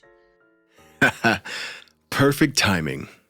Let's go say hello, he replied, winking to his sister. The five went over and surrounded her, cutting off any hope of an exit. She looked up, noticing the shift in the atmosphere, and then swallowed hard. Hey, Julie, how you doing? I like what you do with your makeup. I'm good, thank you, but I don't wear any, she replied with a nervous laugh. No duh, you stupid bitch. Is there something I can do for you? Well, since you asked. You see, we're all out of money for the machines. We were kind of hoping you'd be nice enough to share with us. As Julie struggled with how to respond, Butch reached out a hand to hers. He took most of her quarters and spilled the rest onto the floor. The others greedily snatched them up, leaving the girl dumbstruck. Yeah, no problem, she simply replied. That's a good start, but we're gonna need more than that. What else can you do for us? Asked Kevin. He stepped imposingly close and leaned his face down to hers with an ugly sneer. She backed up and bumped into Steven. I guess I have some more money I can give you. Looks like she's gonna start crying, Butch commented in the back. Julie pulled out a Velcro wallet and searched through it for a $5 bill. Kevin saw the large wad inside and casually reached in to pull it all out. Hey, that's my... She started, but Kevin shot her a mean look, then resumed counting out the bills. In total, there were $78 that he stuffed into his pants, tossing the now empty wallet to the ground. Thanks. You're such a good friend, he said, walking away. They all gave her a sarcastic thanks as they made their way by, Tamika giving her a hard shove as she was bent down to pick up her now useless wallet. She tumbled to the carpet and began to cry, all of them watching on and laughing before resuming their fun. Butch's gaze lingered a bit longer than the others, however. As he soaked up her pain, he suddenly got a sadistic idea to prolong it. He ran over to Hope, who had just begun a new game of Galaxia, and pat her on the shoulder. Hey, I feel kind of bad for her now. What, are you on crack? That little idiot is a nobody. Who cares? Just hear me out. Maybe we should apologize to her and make a new friend. We can bring her with us, show her how to cut loose. Maybe she isn't as lame as she looks, huh? Hope gave her brother a curious look, but when she saw the shark-like grin on his face, she began to understand. Hey, yeah. That's not a bad idea. My brother, the bleeding heart, she mocked, mirroring his grin. Julie was wiping the tears off of her face and was about ready to walk out the door. Butch ran up and grabbed her by the shoulder, making her quickly recoil. Hey, wait a minute. I just wanted to apologize. We didn't mean to make you feel so bad. Oh, don't worry. It's okay, she replied, attempting to give her cheeriest smile. Listen, we actually think you're kind of cool, and we were talking. After this, we're gonna go hang out and listen to some music. We would like you to come with us if you ain't too mad. Thanks, but I really should get going anyway. It's late and I don't have any more money. That's okay. Yelled Hope, running over. We still have plenty of money. And maybe I can teach you a thing or two about beauty.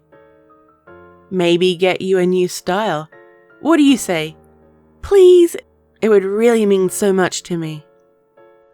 Julie really didn't want to be around them anymore than she already had been. But she had a hard time telling people no. On top of that, she seemed to genuinely want her company, so she reluctantly agreed. Awesome! The twins yelled, smacking each other's hands as well as Julie's. This made her smile and actually feel like she belonged a little bit. Wait over there for us to finish up, and we'll get a move on, okay? Yeah, no problem, she replied with a smile. Time went by as Julie waited faithfully in the corner. Part of her wanted to just leave, but she couldn't stand the thought of being rude, even to this guys. It honestly didn't bother her as much as it should have to watch them play with her hard-earned money. In fact, as a glass-half-full kind of girl, she decided it was a good thing and was happy for them. In time, they grew bored and asked her if she was ready. She eagerly nodded and they made their way into Kevin's van, and then off to the gas station. Kevin went in, leaving Julie surrounded by them. The radio blared some sort of rap. She was never into the genre and always found it incredibly awkward to be in its vicinity. Kevin got back in with a 30-pack of beer, a bottle of cheap vodka, all of which was all purchased with the remainder of Julie's money. Then they were off once more. "So, where are we going?" Julie asked. "There's this cool little place off in the woods, just past Clifford Park. It's a bit of a walk, but it's well worth it," said Stephen. Yeah, it's supposed to be this really old church that was abandoned in like the 1600s or whatever. We like to hang out there and party, said Hope. You do like to drink, right? Oh, I don't really... Oh, come on. Are you really telling me you're not gonna have at least one drink with us? After we've been so nice to you and got that bottle of vodka just for you? Asked Tamika from behind. No, I guess one won't hurt. She reluctantly agreed. "That a girl?" Yelled Stephen as his fist shot out and hit Julie in the breast. It was a little harder than playful, and she flinched, making everyone laugh. Don't you need boobs for it to hurt? Joked Hope from the front. Butch proceeded to open up the 30 rack and hand one out to everybody. Julie took hers hesitantly and popped it open. The smell was awful, and she sipped what she could without throwing up. It was a miserable few minutes, and at last, they pulled into the dark parking lot at the edge of the woods. You barely took a sip of that, and I'm not going to let you waste beer, Kevin said, giving a suggestive glance back toward her. She knew what he wanted her to do, and pinching her nose, she drank as much of the can as she possibly could. It wasn't so bad without her ability to smell, but when she took her fingers away, she instantly retched up what she just swallowed. What the fuck? All over my van? Really? Kevin yelled. He and everyone else got out, laughing at her.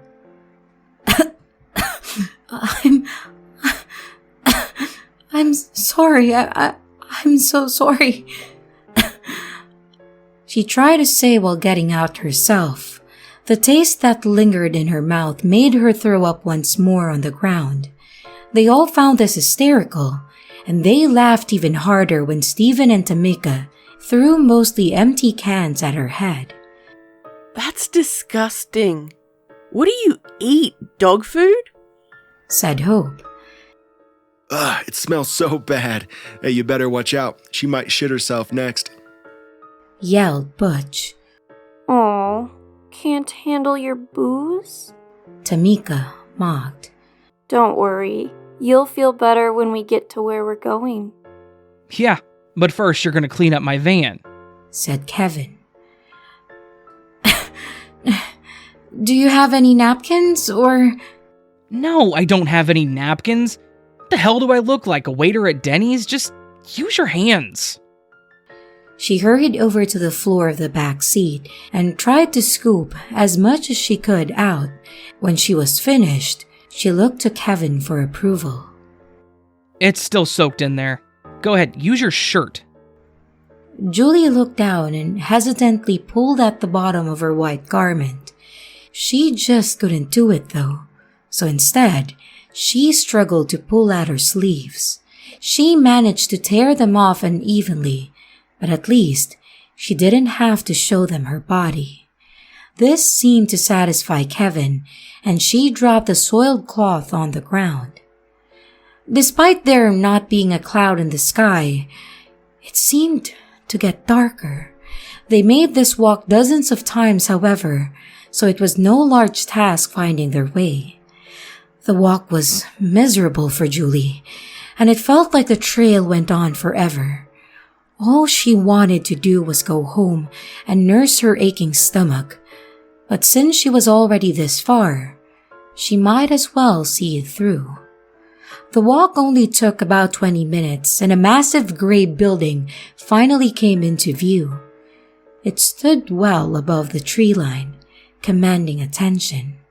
Large stones littered the area in front of the gated cemetery, and a chill went down Julie's spine. It felt as if they were intruding upon a forbidden place, a taboo in which they were not welcome. The group trudged through the clearing without a second thought.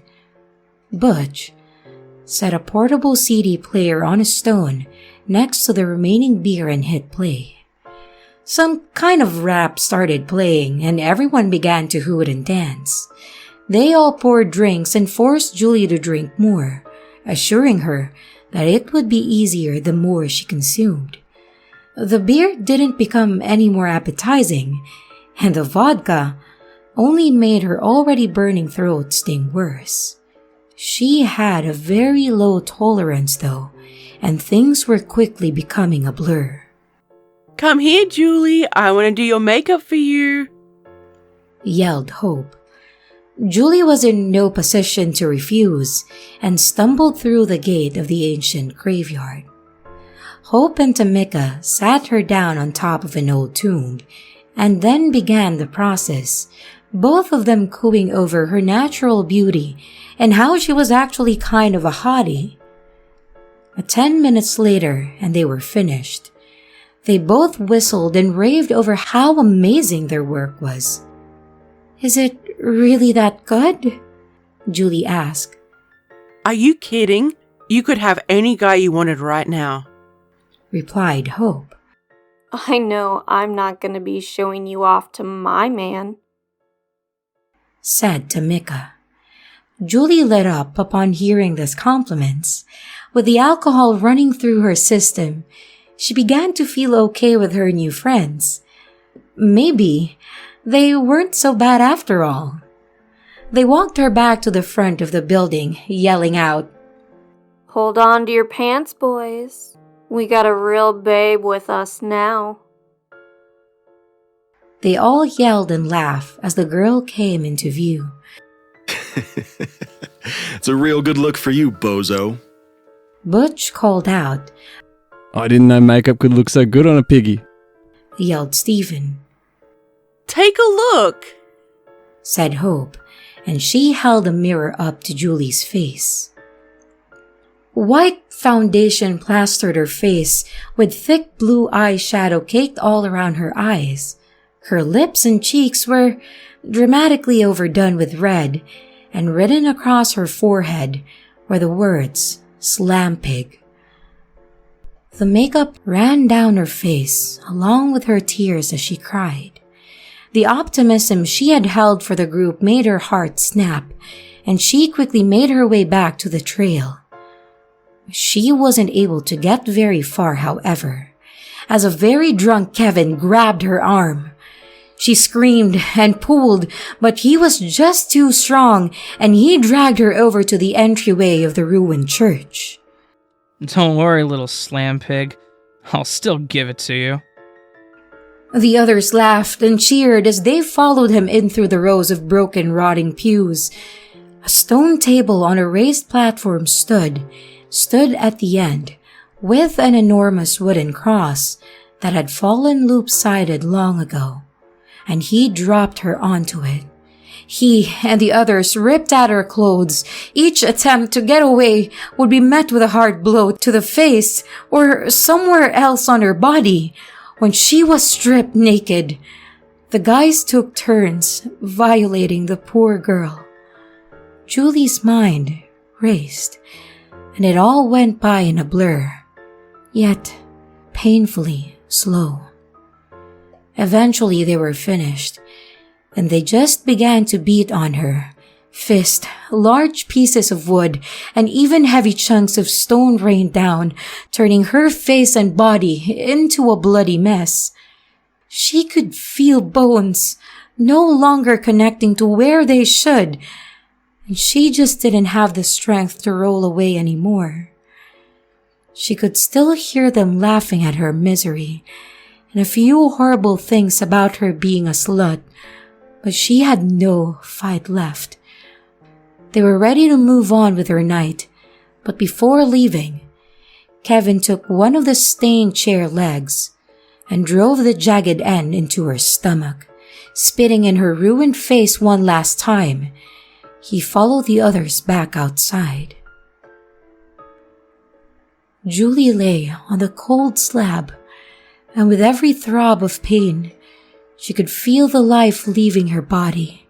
Through her broken thoughts, a voice came to the forefront of her mind. You poor girl. I only wanted friends, she thought in response. Such a shame. You didn't deserve this, my child. Please help me. I'm afraid it's too late. The damage is done. There is something I can offer you, however. What's that? Even the voice in her head was becoming tired now. Revenge. A promise that they will never again get away with their terrible deeds. All I need is your soul. That sounds good. Do we have a deal, then? Yes. They raped me. They killed me. Don't spare a single one. Done. Go now into darkness, my child. It is time to rest. Thank you, was her last thought before everything faded away.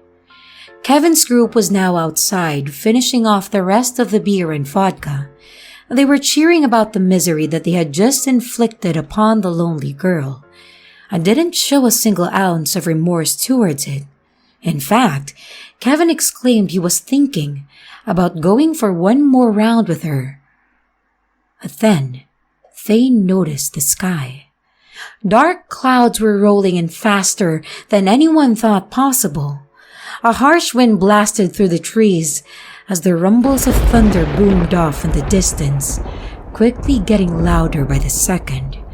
They might not have cared too much and just left.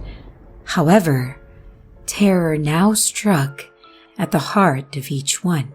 A deep clang ran out from above them as the old bell came to life. It would reverberate for a moment, then die to nothing, only to be followed up with another clang. Each new clang seemed to invoke the feeling of doom with every strike, and they finally saw why. The ruined body of Julie slowly walked out of the building. Lightning now joined the sounds of thunder as every toll of the bell shook the very earth below them. Bolts began to streak down close by, illuminating her face. It was expressionless, calm even, and the eyes that were now black pits took the group in, giving nothing in return. Fuck this, yelled Stephen, and he started to run back toward the trail. Julie's feet rose up off the ground and she shot over to the front of the terrified thug. His escape was cut off, and he began to turn back. Her swollen hand reached out and around his throat, squeezing it hard with a strength she couldn't possibly have possessed, and she crushed his windpipe like an empty beer can. She dropped him to the ground, and his hand scratched at his throat, his nails digging into his skin in a vain attempt to breathe. It was effectively closed off by the collapsed meat and cartilage, though, and soon the color on his face turned an ugly red, and his bulging eyes gazed upon nothing. Rain began to fall as the storm raged on. The others were running for the safety of the church, Hope trailing behind. She almost made it to the archway when she slipped on the wet leaves that covered the stone steps. She struggled to crawl up the rest of the way when Julie's cold hand grabbed her by the shoulder and threw her onto her back. White lightning sparked brightly as it split the night, forcing her to stare into the horrible face of the girl that she painted as a clown only an hour ago. As Julie's ruined mouth opened into a bloody grimace, a bolt of lightning streaked down, nailing her body. Her skin sizzled and cooked along with the makeup, which turned to dark black. Now, instead of a clown, it gave the appearance of death itself. This was the last thing Hope saw. Another bolt screamed down, and Julie took Hope into a firm embrace. Even as the amps of electricity ran through her, all the remaining air pushed out of her lungs, and she gave one last vibrating scream. Her rigid corpse fell to the steps, and Julie continued to the building. The two brothers were cowering behind the altar she was murdered on. Her blackened body sailed through the church, leaving a trail of thick smoke in her wake. As she approached, Kevin threw Butch out towards her, and she lifted him high towards the roof. Kevin and Tamika watched on as his head got stuck between two large beams. She began to levitate back down, but grabbed and pulled his kicking legs with her. He screamed louder as the stress on his body increased, and that scream reached new heights as the skin on his neck started to give way. Blood rained down as she gave one final pull, ripping the spine out of his neck. His head remained up above, still giving a silent howl, and she turned her attention to the two monsters that still lived. I'm sorry.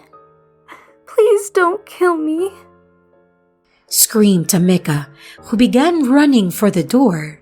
That would not be allowed. Her arms cracked as she raised them up. Wood and stones from all around lifted with them. They shot out like hundreds of daggers, all of which pushed through Tamika's body. She lay on the ground, coughing up blood as she slowly died. It took longer than she deserved, and she still had the ability to speak. But please, I don't want to die. I'm too young. There was no emotion on what remained of Julie's face. She looked up to a statue of a cherub that seemed to watch from above. Through similar unknown means, the statue was dragged out and fell hard to the ground. There was a quick thud as it crushed her body. And now, there was only one, Kevin. He had escaped through the window and in the back and thought he was safe. How wrong he was. Lightning continued to flash across the sky as he made his way to the gate of the cemetery. A low rumble came from the ground, and the earth around him began to explode. Ancient coffins rocked the area, forcing him to stop. And their skeletal occupants reached out and locked their bony fingers around Kevin's legs and began to pull. His screams were muffled as he was slowly pulled underground. More hands reached up and grabbed at him. Some of them were massive and clawed, and his desperate cries for help fell upon deaf ears. There would be no help, only an eternity of punishment. It took a while, but the storm was already clearing. The first rays of sun were showing off in the distant horizon. The destroyed body of Julie Miserace sat upon the stone slab of the church, and next to it, another spirit appeared. It was Julie herself. As promised, they will never harm another soul. That's good. Thank you very much. Is it time to go to hell with you now?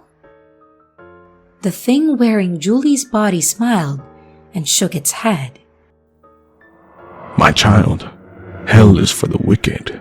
And after all, you promised your soul to me, Raguel. You will still have to go with me, but we will be going to the other place. Tears formed in the corners of Julie's ghostly eyes, and she slowly faded away. Her empty shell of a body lay upon the stone altar, and went still forevermore. Another sunny morning came, as the church stood silently in the forest. Peace was once again the heavy blanket that shrouded this place. Nature began its work once more, and slowly eased its burden from the world.